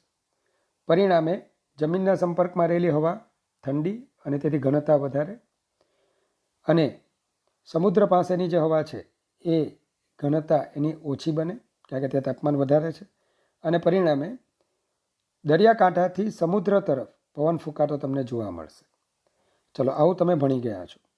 હવે આવા પ્રાકૃતિક ઉષ્માનયન માટે લોરેન્ઝ અને લેંગમૂરનો સિતનનો નિયમ આ રીતે આવે છે, જેની કોઈ સાબિતી નથી. -dT/dt આને કહેવાય પદાર્થનો ઠંડા પડવાનો દર. શું બોલાય આને? પદાર્થનો ઠંડા પડવાનો દર. તો પદાર્થનો ઠંડા પડવાનો દર is proportional two T - Ts⁵ જ્યાં T પદાર્થનું તાપમાન, Ts પરિસરનું તાપમાન, ટેમ્પરેચર ઓફ સરાઉન્ડિંગ. બીજો આવે છે પ્રેરિત ઉષ્માનયન. તો કે જ્યારે તરલ માધ્યમમાં ઉષ્માનું પ્રસરણ ભેળક દ્વારા કરવામાં આવે. ભેળક મતલબ કે ભાઈ આપણે રસોઈ બનાવતા હોઈએ તો સપ્રમાણ ઉષ્મા પ્રસરે માટે આપણે ચમચા દ્વારા જે તે રસોઈની સામગ્રીને આપણે વારંવાર હલાવીએ છીએ. બસ તો આ ભેળક કહેવાય. આપણા શરીરમાં રહેલું હૃદય એ પણ બરાબર એક પ્રકારનું ભેળક છે જે આપણા શરીરમાં રુધિર પહોંચાડીને શું કરે છે? શરીરનું તાપમાન એનું બેલેન્સ મતલબ કે તાપમાનનો બેલેન્સ જાળવી રાખે છે. તો પ્રેરિત ઉષ્માનયન માટે બરાબર આપણે ન્યૂટનના શીતળનો નિયમ ભણવાના છે. તો પદાર્થનો ઉષ્મા ગુમાવવાનો દર અને તેથી ઠંડા પડવાનો દર એ પદાર્થના તાપમાન અને પરિસરના તાપમાનના તફાવતના સમપ્રમાણમાં હોય છે. T - Ts. તો dQ/dt is proportional two T - Ts. હવે તમે જાણો છો Q બરાબર mc ΔT, જ્યાં સી વિશિષ્ટ ઉષ્મા ધારકતા. તો dQ/dt કરું તો mc dt/dt. એકચ્યુઅલી અહીં આગળ માઇનસનું ચિહ્ન આપણે મૂકવું જોઈએ. કેમ? ઉષ્મા ગુમાવવાનો દર હોય એ તો ધન જ આવે, પણ તાપમાન સમય જતાં ઘટશે એટલે dt ઋણ બનશે. dt એટલે ડિફરન્સ ઇન ટેમ્પરેચર. તો તાપમાન dt જે છે તે ઋણ બનશે, તો ઋણ ગુણ્યા ઋણ શું થાય? ધન. એ હેતુથી આપણે આગળ શું મૂકી દઈએ છીએ? માઇનસનું ચિહ્ન. ચાલો, તો મેં લખ્યું પણ છે કે સમય સાથે તાપમાન ઘટતું હોવાથી ઋણ નિશાની આપણે મૂકેલી છે. તો dt/dt is equal to -k dash T - Ts. મિત્રો આ પણ ક્વેશ્ચન આવેલો કે જે ન્યૂટનના શીતળના નિયમનો અચળાંક છે એ કોના પર આધાર રાખે છે? તો કે પદાર્થના દળ પર અને પદાર્થની વિશિષ્ટ ઉષ્મા ધારકતા પર આધાર રાખે. હવે જો ધારો કે પ્રારંભમાં પદાર્થનું તાપમાન T0 હોય અને T સમયે એનું તાપમાન કેપિટલ T હોય તો સમીકરણ 1નું તમે સંકલન કરો. તો જરૂરી સંકલન તમે કરશો તો 1/T dt સંકલન શું આવશે? ln. તો ln T - Ts. તો સંકલન જરૂરી સંકલન કરીને તમે સાદું રૂપ આપશો તો બાયોલોજીવાળા ln something is equal to -k dash T. તો lnને જ્યારે તમે ફેરવો છો આવી રીતના આપણે લખીએ છીએ કે ln x બરાબર y. તો શું લખીએ છીએ? ln એટલે log base e, x is equal to e raise to y. તો same T - Ts upon T nought - Ts is equal to e raise to -k dash T. તો આના પરથી વિદ્યાર્થી મિત્રો શું થશે? T - Ts બરાબર આ રીતનું પદ મળશે. તો કેપિટલ T બરાબર e raise to -k dash T into TO - Ts plus Ts.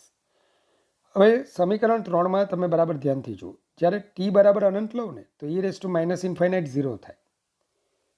e raise two -∞ એટલે e raise to infinite. e raise to infinite એટલે infinite. 1/∞ is equal to 0. Clear? ચાલો, તો આના પરથી આપણે કહી શકીશું કે જેમ જેમ સમય વધશે, હવે આ સપોઝ 0 થાય, મને માફ કરજો, તો T is equal two Ts થશે. મતલબ કે ખૂબ લાંબા સમય પદાર્થનું તાપમાન પરિસરની સાથે એપ્રોચ થશે. એટલે કે તાપીય સંતુલન આવશે, પણ એને મેળવવા માટે ઘણી રાહ જોવી મળશે. ચાલો, તો હવે ધ્યાન આપજો. આનો આલેખ કેવો હશે? તો કે ચરઘાતાંકીય ઘટાડાનો આલેખ તમે અગાઉ પણ ભણી ગયા છો. તો T વર્સિસ સ્મોલ t, કોઈ પણ સમય પદાર્થનું તાપમાન એ સમય સાથે આ રીતે બદલાશે અને ખૂબ લાંબા સમયે એનું તાપમાન Ts જેટલું થશે. આ ઉપરાંત વિદ્યાર્થી મિત્રો બીજો એક આલેખ JEEમાં આ પણ પૂછાયો છે, આ પણ પૂછાયો છે. અને આલેખ છે ln T - Ts વર્સિસ Tનો. તો આપણું જે સમીકરણ 2 છે ને, હા, એમાં ln T - Ts ચેક કરીએ. સમીકરણ 2 આ પદને જમણી બાજુ લઈ જઈએ તો ln T - Ts is equal to -k dash T plus ln T0 - Ts. વિદ્યાર્થી મિત્રો આ આપણો ચલ છે y. ઓકે, એની કેટલી ઘાત છે? આ છે ચલ આપણો x. આલેખ આપણે y વિરુદ્ધ xનો દોરીએ તો yની એક ઘાત tની એક ઘાત, તો આ તો સુરેખ સંબંધ થાય. મતલબ કે આ સમીકરણ y બરાબર mx પ્લસ e પ્રકારનું થાય. વાય બરાબર, અને આપણે વાય ગણીશું, is equal to M X plus C પ્રકારનું. તો આ વાય અક્ષ પરનું છેદબિંદુ બનશે શું? ln TO minus TS. અને ત્યાર પછી આલેખ ઋણ ઢાળવાળો હશે. તો ઋણ ઢાળવાળા આલેખને આપણે આમ દોરીએ છીએ, તો આનો આલેખ આ રીતનો બનશે અને એનો ઢાળ માઇનસ કે ડેશ બતાવશે. તો ચેપ્ટરનો અંતિમ ટોપિક છે ઉષ્મા વિકિરણ. તો ઉષ્મા વિકિરણ શું છે? તો કે આગલા બંને ઘટનામાં ઉષ્માનું પ્રસરણ એના માટે જરૂરી હતું માધ્યમ. ઉષ્મા વહન ઘન માધ્યમમાં, ઉષ્મા નયન તરલ માધ્યમમાં થતું હતું, પ્રવાહી અને વાયુમાં. પણ અહીંયા ઉષ્મા વિકિરણ માટે કોઈ પણ પ્રકારના માધ્યમની જરૂરિયાત નથી. કારણ અહીંયા ઉષ્મા ઉર્જા વિકિરણના સ્વરૂપમાં પ્રસરે છે, વિદ્યુત ચુંબકીય તરંગોના સ્વરૂપમાં પ્રસરે છે. તો ધ્યાન આપજો, આવા ઉષ્મીય વિકિરણના કેટલાક ગુણધર્મો છે. નંબર 1, ઉષ્મીય વિકિરણને આપણે ઇન્ફ્રારેડ કિરણો, પારરક્ત કિરણો પણ કહીએ છીએ, અને એની તરંગ લંબાઈઓ 1 માઇક્રોમીટર, હા દ્રશ્ય વિભાગ કરતાં વધારે છે, 1 માઇક્રોમીટરથી લઈને 100 માઇક્રોમીટર સુધીની હોય છે. બીજું, આ પ્રકારના પ્રસરણ સૌથી ઝડપી છે. કેમ? અહીં વિદ્યુત ચુંબકીય તરંગો માધ્યમમાં ગતિ કરીને ઉષ્માનું વહન કરે છે, ઉષ્માનું પ્રસરણ કરે છે. તો વિદ્યુત ચુંબકીય તરંગો એટલે પ્રકાશના તરંગો, એની ઝડપ તો કેટલી? પ્રકાશની ઝડપ જેટલી. તો આ સૌથી ઝડપી પ્રસરણ છે. નંબર 3, આ પ્રકારના પ્રસરણમાં પ્રકાશના પરાવર્તન તેમજ વક્રીભવનાંકના સિદ્ધાંતોનું પણ પાલન થાય. સાથે સાથે વ્યતિકરણ, વિવર્તન અને ધ્રુવીભવન જેવી ઘટનાઓનો પણ એમાં અનુભવ થાય છે. જે 12મા ધોરણમાં આપણે ઘટના ભણીએ છીએ, વ્યતિકરણ, વિવર્તન અને ધ્રુવીભવન, એનો પણ આપણે એમાં ઉપયોગ કરીએ છીએ. જોકે એવા કોમ્પ્લિકેટેડ પ્રશ્નો હજી સુધી આપણે આવ્યા નથી. પરાવર્તકતા 3 શબ્દો આપણે જોવાના છે. રિફ્લેક્ટન્સ, શોષકતા, એબ્ઝોર્પ્ટન્સ અથવા એબ્ઝોર્પ્ટિવિટી પણ બોલી શકો. અને પારગમ્યતા, ટ્રાન્સમિટિવિટી અથવા ટ્રાન્સમિટન્સ. તો કોઈ પણ સપાટી પર જ્યારે તમે પ્રકાશને આપાત કરો, જો એક સપાટી છે એની પર વિકિરણને આપાત કરો, તો એનો કેટલોક વિભાગ પરાવર્તન પામશે, કેટલાક વિભાગનું શોષણ થતાં પદાર્થની સપાટીનું તાપમાન વધશે, પદાર્થનું તાપમાન વધશે. તો કેટલોક વિભાગ એમાંથી પારગમન પામશે, ટ્રાન્સમિટ થશે. બરાબર? તો આને આધારે કે જ્યારે ઉષ્મીય વિકિરણ સપાટી પર આપાત થાય ત્યારે તેના આંશિક ભાગનું પરાવર્તન, શોષણ અને બાકીના ભાગનું માધ્યમમાં પ્રસરણ થાય છે. ધારો કે કેપિટલ Q જેટલી ઉષ્મીય ઉર્જા એ પદાર્થની સપાટી પર આપાત થાય છે. તેમાંનો કેપિટલ R આંશિક ભાગ પરાવર્તન, કેપિટલ A આંશિક ભાગ શોષણ અને કેપિટલ T જેટલો આંશિક ભાગ શું થાય છે? પ્રસરણ પામે છે. તો R/Q plus A/Q plus T/Q, ભાઈ ભાગ એક જ હોય, ખબર ને? તો R/Q plus A/Q plus T/Q, આ ગુણોત્તર શું થશે? 1. તો R પ્લસ A, યાદ રાખજો, R/Q ને આપણે બોલીશું સ્મોલ r, પરાવર્તકતા. A/Q બરાબર. ફરી પાછા એક વખત જુઓ, ઘણાને એમાં પ્રોબ્લેમ થશે. તો R શું છે? પરાવર્તિત ઉર્જા છેદમાં આપાત ઉર્જા, તો આને કહેવાય પરાવર્તકતા. આ શું બોલીશું? શોષાતી ઉર્જા છેદમાં આપાત ઉર્જા, અને શું બોલીશું? શોષકતા. આ પ્રસરણ પામતી ટ્રાન્સમિટ થતી ઉર્જા છેદમાં આપાત થતી ઉર્જા, અને શું બોલીશું? બોલજો. પારગમ્યતા. તો small r is equal to R/Q, પરાવર્તકતા, સ્મોલ a એબ્ઝોર્પ્શન્સ અથવા એબ્ઝોર્પ્ટિવિટી, A/Q શોષકતા, અને T ફોર ટ્રાન્સમિટન્સ, પારગમ્યતા, કેપિટલ T/Q. હવે એના ખાસ કિસ્સાઓમાં ખાસ એટલું જુઓ કે જો પદાર્થ ઉષ્માનું પારગમન જ પારગમન થવા દેતું નથી, તો સ્મોલ t 0 થશે. તો R plus A is equal to શું થશે? 1. હવે જે પદાર્થ ઓછો શોષક હશે તો એનું રિફ્લેક્ટન્સ વધારે હશે, હા કે ના? એ ઓછું તો R વધારે, અને શોષકતા વધારે હશે તો એનું રિફ્લેક્ટન્સ કેવું હશે? ઓછું હશે. ચાલો, એ જ રીતે જો પદાર્થ માટે R બરાબર 0 અને T બરાબર 0, મતલબ રિફ્લેક્ટન્સ 0, કોઈ સપાટી પર આપાત થાય, કોઈ રિફ્લેક્શન થતું નથી, પરાવર્તન થતું નથી, ટ્રાન્સમિટન્સ પણ થતું નથી. ટ્રાન્સમિટન્સ મતલબ કે આનું પારગમન પણ થતું નથી, અર્થાત સંપૂર્ણપણે શોષણ થાય. તો એ બરાબર શું થઈ જશે? 1. આવા પદાર્થને આપણે સંપૂર્ણ કાળો પદાર્થ, બ્લેક બોડીથી ઓળખીશું. હવે કુલ ઉત્સર્જન પાવર અને સ્પેક્ટ્રલ ઉત્સર્જન પાવર. તો પહેલાં જ્યારે પદાર્થનું તાપમાન પરિસર કરતાં વધુ હોય તો એ પદાર્થ ઉષ્મીય વિકિરણનું ઉત્સર્જન કરે છે. અહીંયા મેં બાકીની બે ઘટનાઓ કઈ ઉષ્મીય વહન અને ઉષ્મીય નયન એને ધ્યાનમાં લીધું નથી, ફક્ત વિકિરણને ધ્યાનમાં લીધું. તો સ્પેક્ટ્રલ ઉત્સર્જન પાવર એટલે શું? તો કે આપેલા તાપમાને આપેલ સપાટીમાંથી દર સેકન્ડે એકમ ક્ષેત્રફળ દીઠ લેમ્બડા તરંગલંબાઈના વિકિરણ અનુરૂપ એકમ ગાળાની તરંગલંબાઈ દીઠ ઉત્સર્જાતી વિકિરણ ઉર્જાને સપાટીનો સ્પેક્ટ્રલ ઉત્સર્જન પાવર કહે છે. ફરી પાછા જ્યારે સમજીએ તો આ એક સપાટી છે. આ સપાટીમાંથી જુદી જુદી તરંગલંબાઈવાળા વિકિરણનું ઉત્સર્જન થાય છે. જુદી જુદી તરંગલંબાઈ કે આવૃત્તિવાળા વિકિરણનું ઉત્સર્જન થાય. λ1, λ2, λ3, λ4, λn. તો હવે સમજી લો, λ1 પાસેનો એક નાનકડો વિભાગ લો. તો હવે એકમ તરંગલંબાઈવાળા વિભાગને અનુરૂપ એકમ સમયમાં એકમ ક્ષેત્રફળ દીઠ ઉત્સર્જાતી વિકિરણ ઉર્જા Qλ1 એને તે સપાટીનો સ્પેક્ટ્રલ ઉત્સર્જન પાવર કહેશે. λ1 તરંગલંબાઈને અનુરૂપ શું બોલીશું? સ્પેક્ટ્રલ ઉત્સર્જન પાવર. તો લેમ્બડા તરંગલંબાઈ માટે Qλ અપોન એકમ ક્ષેત્રફળ, એકમ સમય અને એકમ ગાળો. તો આનો એકમ ઘણા લોકો ભૂલ કરે છે. આનો એકમ શું આવશે? જૂલ પર મીટર સ્ક્વેર પર સેકન્ડ એંગસ્ટ્રોમ. બરાબર. ચાલો, તો આના પછી આવશે કુલ ઉત્સર્જન પાવર. કુલ ઉત્સર્જન પાવરમાં બધી જ તરંગલંબાઈઓના વિકિરણની ઉર્જાનું ધ્યાનમાં લેવાનું.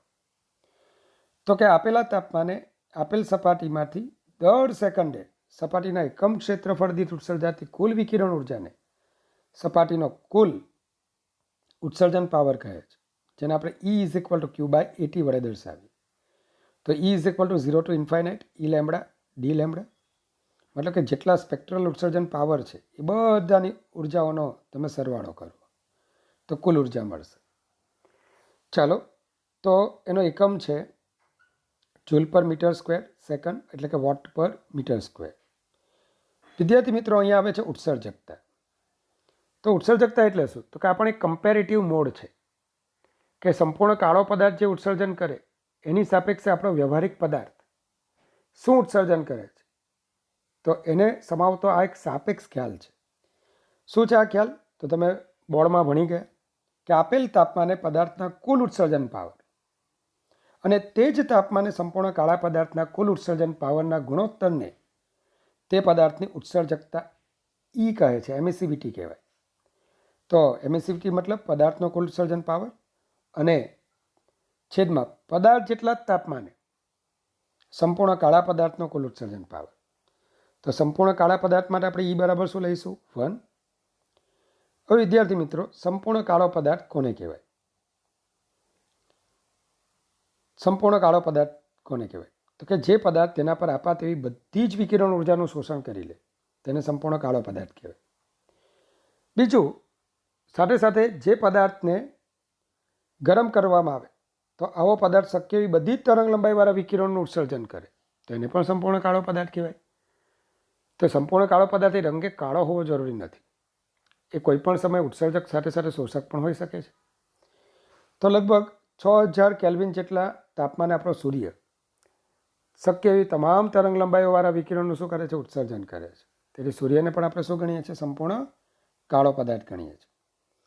અને આવા સંપૂર્ણ કાળો પદાર્થ વ્યવહારમાં અસ્તિત્વ ધરાવતો નથી, પણ તેમ છતાં આંશિક રીતે સંપૂર્ણ કાળો પદાર્થ મેળવવાનું ભગીરથ કાર્ય ફેરીએ કરેલું.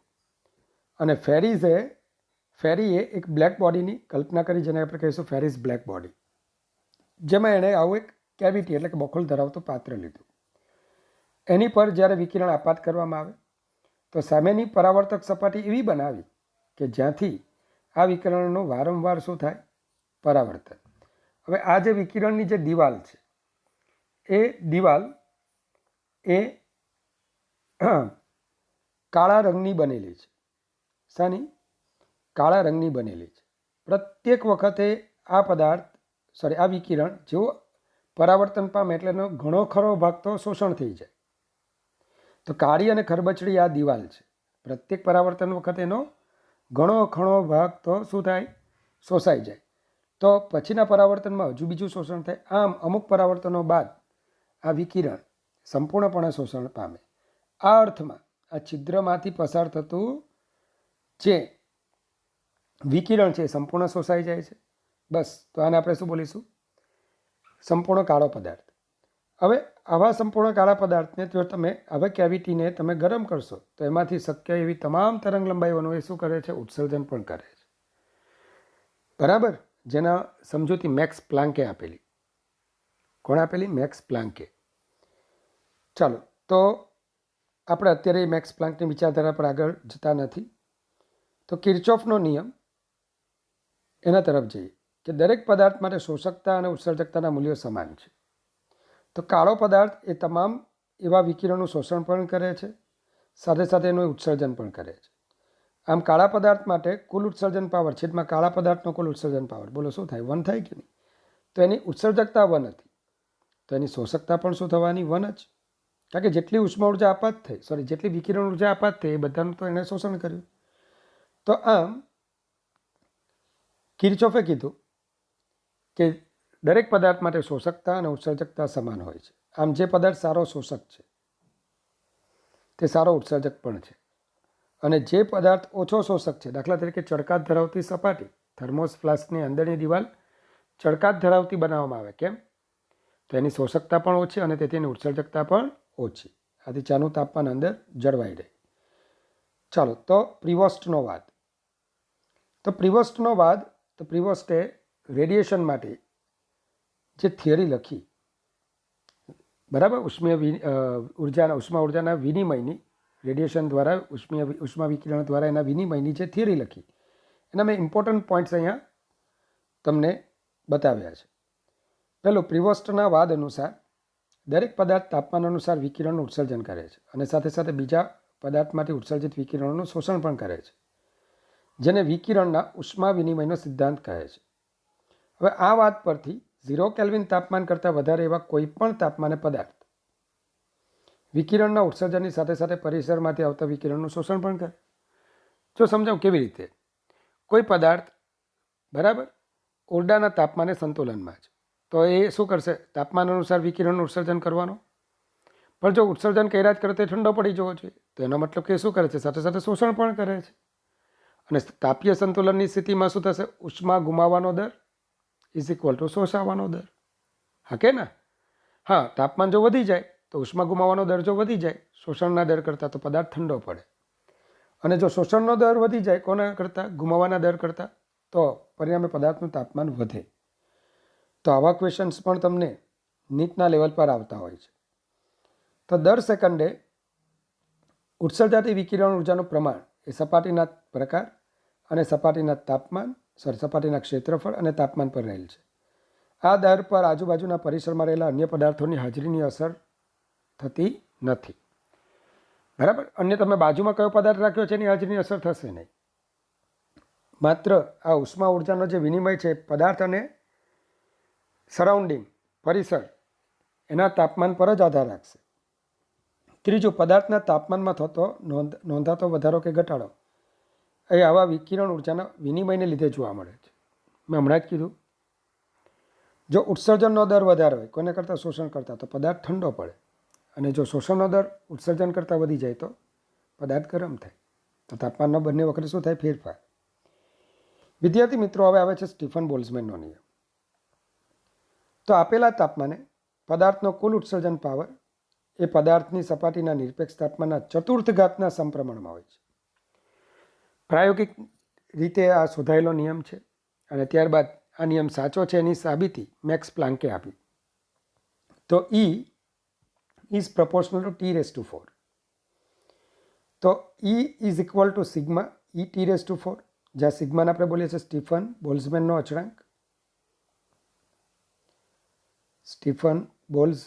અચળાંક. અને એનું મૂલ્ય છે 5.67 × 10⁻⁸ વોટ મીટર સ્ક્વેર કેલ્વિન -4.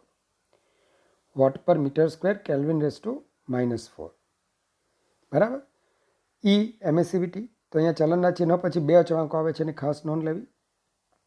પણ E કુલ ઉત્સર્જન પાવર, તો વ્યાખ્યા હમણાં જ ભણી ગયા. એકમ સમયમાં એકમ ક્ષેત્રફળ દીઠ ઉત્સર્જાતી વિકિરણ ઉર્જા, તો Q/AT. તો Q/T ને આપણે ઉષ્મા પ્રવાહ કહીશું. રેડિયેશન હીટ કરંટ, ઉષ્મા વિકિરણનો ઉષ્મા પ્રવાહ, ઉષ્મીય વિકિરણ માટે ઉષ્મા પ્રવાહ. તો H is equal to Q by T sigma E A T raise to 4. તો આ સ્ટીફન અને બોલ્ઝમેને માત્ર ને માત્ર રેડિયેશન દ્વારા ઉષ્મા ગુમાવવાનો દર વ્યાખ્યાયિત કર્યો કે ભાઈ જો તમે ટી તાપમાનવાળા પદાર્થને ટીએસ તાપમાનવાળા પરિસરમાં મૂકશો ને તો માત્ર વિકિરણ દ્વારા ઉષ્મા ગુમાવવાનો દર શું થશે? તો કે હીટ લોસ બરાબર dq by dt is equal to sigma E A T raise to 4 minus TS raise to 4. બહુ ઇઝીલી તમે આને ગણી શકો. કેવી રીતે? તો કે ટી તાપમાને એ વિકિરણ દ્વારા ઉષ્મા આટલી ગુમાવે છે, ક્લિયર, અને ટીએસ તાપમાનવાળા પરિસરમાંથી એટલા શોષણ કરે પણ છે. એક સાથે પદાર્થમાં પ્રિવોસ્ટના વાદ મુજબ બે ઘટના ચાલતી હોય, શોષણની અને ઉત્સર્જનની. તો ટીએસ તાપમાનવાળા પરિસરમાંથી કેટલી ઉષ્મા ઉર્જા મેળવશે? Sigma E A TS raise to 4. અને કેટલી ગુમાવે છે? Sigma E A T raise to 4. તો પરિણામી ગુમાવવાનો દર શું થવાનો? Sigma E A T raise to 4 minus sigma E A TS raise to 4. Sigma e એને કોમન લઈ લો, જરૂરી સૂત્ર મળી જશે. વિદ્યાર્થી મિત્રો, હવે હું ડીક્યુ બરાબર એમસી ડીટી લખું અને ડીક્યુ બાય ડીટી જેવું કરું છું તો માઇનસનું ચિહ્ન મારે ફરજિયાત મૂકવું પડશે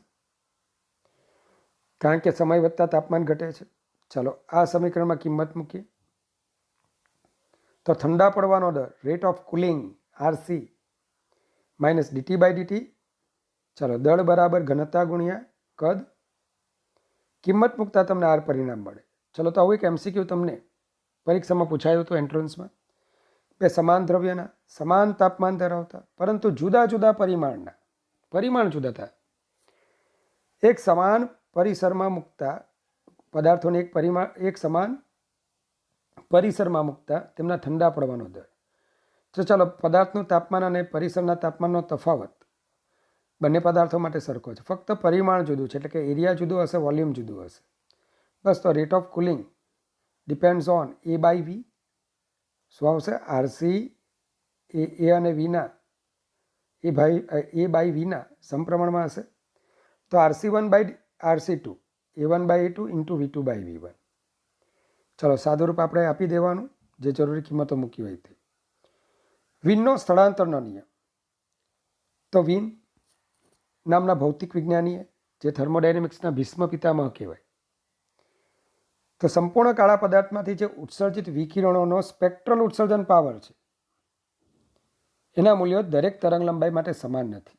એમણે આલેખ જે બતાવ્યો એમાં તમે જોઈ શકો આ સ્પેક્ટ્રલ ઉત્સર્જન પાવર દરેક તરંગ લંબાઈ માટે જુદો જુદો છે. હા, પણ અમુક તરંગ લંબાઈઓ માટે આ સ્પેક્ટ્રલ ઉત્સર્જન પાવર મહત્તમ બને છે. જે તરંગ લંબાઈ માટે સ્પેક્ટ્રલ ઉત્સર્જન પાવર મહત્તમ બને એને લેમ્બડા એમ કહીશું. લેમ્બડા એમનો મતલબ લેમ્બડા મેક્સિમમ નથી. લેમ્બડા એમ એટલે એવી તરંગ લંબાઈ કે જે તરંગ લંબાઈ માટે સ્પેક્ટ્રલ ઉત્સર્જન પાવર મહત્તમ બને છે. આ આલેખ ખાસ જુઓ કારણ કે આલેખ ડાયરેક્ટ પૂછાય છે કે તમને આ રીતે આપી દેશે અને કહેશે find the relation between temperature, બરાબર. તો T1 T2 અને T3ના તાપમાનનો સંબંધ શોધો. તો વિદ્યાર્થી મિત્રો અહીંયા ઘટના આવી છે કે જેમ તાપમાન વધે ને તેમ લેમ્બડા એમનું મૂલ્ય ઘટે. તમે જુઓ અહીંયા આપી દીધું છે તમને T1 T2 અને T3માં T3 સૌથી વધારે છે. તો T3 માટે લેમ્બડા M3નું મૂલ્ય લેમ્બડા M2 કરતાં lambda M3 less than lambda M2 less than lambda M1. તો એનો મતલબ કે આ લેમ્બડા એમ મતલબ કે એવી તરંગ લંબાઈ જેના માટે સ્પેક્ટ્રલ ઉત્સર્જન પાવર સૌથી વધારે ડિપેન્ડ્સ ઓન ટી. બટ કેવી રીતે? Lambda is m is inversely proportional to T. એ ટીના વ્યસ્ત પ્રમાણમાં છે. અને એ વ્યવહારિક રીતે પણ તમે જોઈ શકો કે લોખંડનો સળિયો લો, બરાબર. લોખંડના સળિયાને તમે ગરમ કરો તો ગરમ કરતાં પ્રથમ એક શું દેખાશે? ઝાંખો લાલ, પછી લાલ, પછી પીળાશ પડતો મતલબ કે નારંગી જેવો, બરાબર. નારંગી જેવો, પછી પીળા જેવો દેખાવા લાગે, અંતે ભૂરા જેવો દેખાય, છેલ્લે સફેદ દેખાવા લાગે. તો એકચ્યુઅલી તમે જુઓ કે લાલ રંગની તરંગ લંબાઈ સૌથી વધારે, હા કે ના? ભૂરા રંગની તરંગ લંબાઈથી લેમ્બડા આરથી તમે લેમ્બડા બી પર જાઓ તો આ ઘટે છે. તમને ભૂરો દેખાય છે એનો મતલબ શું? કે ભૂરા રંગના અનુરૂપ તરંગોનું પ્રમાણ વધી જાય છે. ભૂરા રંગના અનુરૂપ સ્પેક્ટ્રલ ઉત્સર્જન પાવર વધી જાય છે. તો જેમ જેમ તાપમાન વધે છે તેમ તરંગ લંબાઈ શું થાય છે? ઘટે છે. તો વીને આને અનુરૂપ એક અચળાંક મેળવ્યો. શું લખ્યું એમણે? Lambda M is proportional to 1/t. That means lambda M into T બરાબર અચળ, જેને એમણે વીનનો અચળાંક કીધો અને એમનું પ્રાયોગિક મૂલ્ય 2.9 × 10⁻³ મીટર ઇન્ટુ કેલ્વિન, કે તરંગ લંબાઈ મીટરમાં, તાપમાન કેલ્વિનમાં આપણે લઈએ. વિદ્યાર્થી મિત્રો, એકચ્યુઅલી આ જે આલેખો છે ને એ બીજા બે વૈજ્ઞાનિકોએ મેળવેલા, લુમર અને પ્રિંગશેમ, અને આ આલેખોએ જ ક્વોન્ટમ ફિઝિક્સનો પાયો નાખ્યો. આ આલેખો તે વખતે પ્રચલિત ભૌતિક વિજ્ઞાન ક્લાસિકલ ફિઝિક્સથી સમજાઈ શકાતા નહોતા. એને સમજાવવા માટે વીન પણ નિષ્ફળ ગયેલા, પણ એને સમજાવવાનું કાર્ય મેક્સ પ્લાન્કે કરેલું, અને એ મેક્સ પ્લાન્કે જ ત્યારબાદ સ્ટીફન બોલ્ઝમેનનો જે આ નિયમ આવ્યો ને એ નિયમ મેળવવામાં મદદ કરેલી. તો બરાબર, મેક્સ પ્લાન્ક એ મારા સૌથી ફેવરિટ વૈજ્ઞાનિક છે. હું સૌથી વધારે ઇમ્પ્રેસ થયો હું ફિઝિક્સમાં તો એ મેક્સ પ્લાન્કથી. મને બહુ ગમે એવી વૈજ્ઞાનિક, અને તેથી એમનો ઉલ્લેખ કર્યા વગર મારથી રહેવાય નહીં, એટલે મેં તમને કીધું. અને તમારો જે વિકિરણનો દ્વૈત સ્વભાવ 12મા ધોરણનું જે ચેપ્ટર છે એનો બેઝ એ આ કેવિટી વિકિરણ હતું. બરાબર. ચલો, સોલર અચળાંક. તો આનો ક્વેશ્ચન પણ 2 વખત પૂછાયો છે. સૂર્ય અને પૃથ્વી વચ્ચેના સરેરાશ અંતર. તો સૂર્ય અને પૃથ્વી વચ્ચેનું સરેરાશ અંતર ધારો કે સ્મોલ r છે. પૃથ્વીની સપાટી પર વાતાવરણની અનુપસ્થિતિમાં, કારણ કે વાતાવરણમાં સૂર્યમાંથી આવતો કેટલોક ભાગ તો ટ્રાન્સમિટ થઈ જાય છે, આપણે એને રિફ્લેક્ટ થઈ જાય છે, આપણે એને રિફ્લેક્ટ નથી કરવાનો, પૂરેપૂરો પૃથ્વી સુધી ટ્રાન્સમિટ કરાવવાનો છે. તો સૂર્ય અને પૃથ્વી વચ્ચેના સરેરાશ અંતરે પૃથ્વીની સપાટી પર વાતાવરણની અનુપસ્થિતિમાં એકમ ક્ષેત્રફળ દીઠ લંબરૂપે એકમ સમયમાં આપાત થતી સૌર ઉર્જાને સોલર અચળાંક કહે છે. તો સોલર અચળાંક એટલે શું? સૂર્ય અને પૃથ્વી વચ્ચેના સરેરાશ અંતરે એકમ ક્ષેત્રફળ દીઠ એકમ સમયમાં આપાત થતી સોલર ઉર્જા QS. તો QS/T ને આપણે શું બોલીએ છીએ? HS પણ બોલીએ છીએ. તો HS/E જોઈએ. જો સૂર્યની સપાટીનું તાપમાન TS હોય તો સ્ટીફન બોલ્ઝમેનના નિયમ પરથી સૂર્યમાંથી આવતો ઉષ્મીય વિકિરણ પ્રવાહ H = sigma E AS T⁴ થશે. તો H = સિગ્મા AS TS⁴. માટે E = આપણે અહીંયા 1 લીધા છે તો આને જ HS કહીશું. હવે આ ઉર્જા સૂર્ય અને પૃથ્વી વચ્ચેના સરેરાશ અંતર સ્મોલ r એ 4πr² ક્ષેત્રફળની ગોળાકાર સપાટી પર આપાત થાય છે. અને સોલર અચળાંકની વ્યાખ્યા મુજબ હવે આ શું થશે? S = H/4πr². તો સિગ્મા AS TS⁴ / 4πr². મિત્રો, આ તો ખબર પડી ને કે આ આપણો HS અને કેટલી સપાટી પર આ વિકિરણ ઉર્જા આપાત થવાની? તો સૂર્યમાંથી આવતી આ વિકિરણ ઉર્જા એક ગોળાકાર સપાટી પર આપાત થવાની, અને એ ગોળાકાર સપાટીનું ક્ષેત્રફળ સૂર્ય પૃથ્વી વચ્ચેના સરેરાશ અંતરે આ સપાટીનું ક્ષેત્રફળ શું થશે? 4πr². તો માય ડિયર ફ્રેન્ડ્સ, તમે આનું સાદુરૂપ આપી દો તો S મળે. એકચ્યુઅલી આમાં શું છે? S શોધી કાઢેલું છે.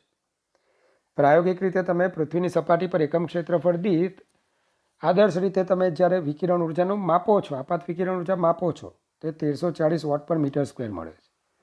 અને હવે આ Sની વેલ્યુ તેમજ RS સૂર્યની ત્રિજ્યા, બરાબર, આ વગેરે બધા મૂલ્યો તમે મૂકી દો તો તમને TS લગભગ 5739 કેલ્વિન જેવું મળે છે.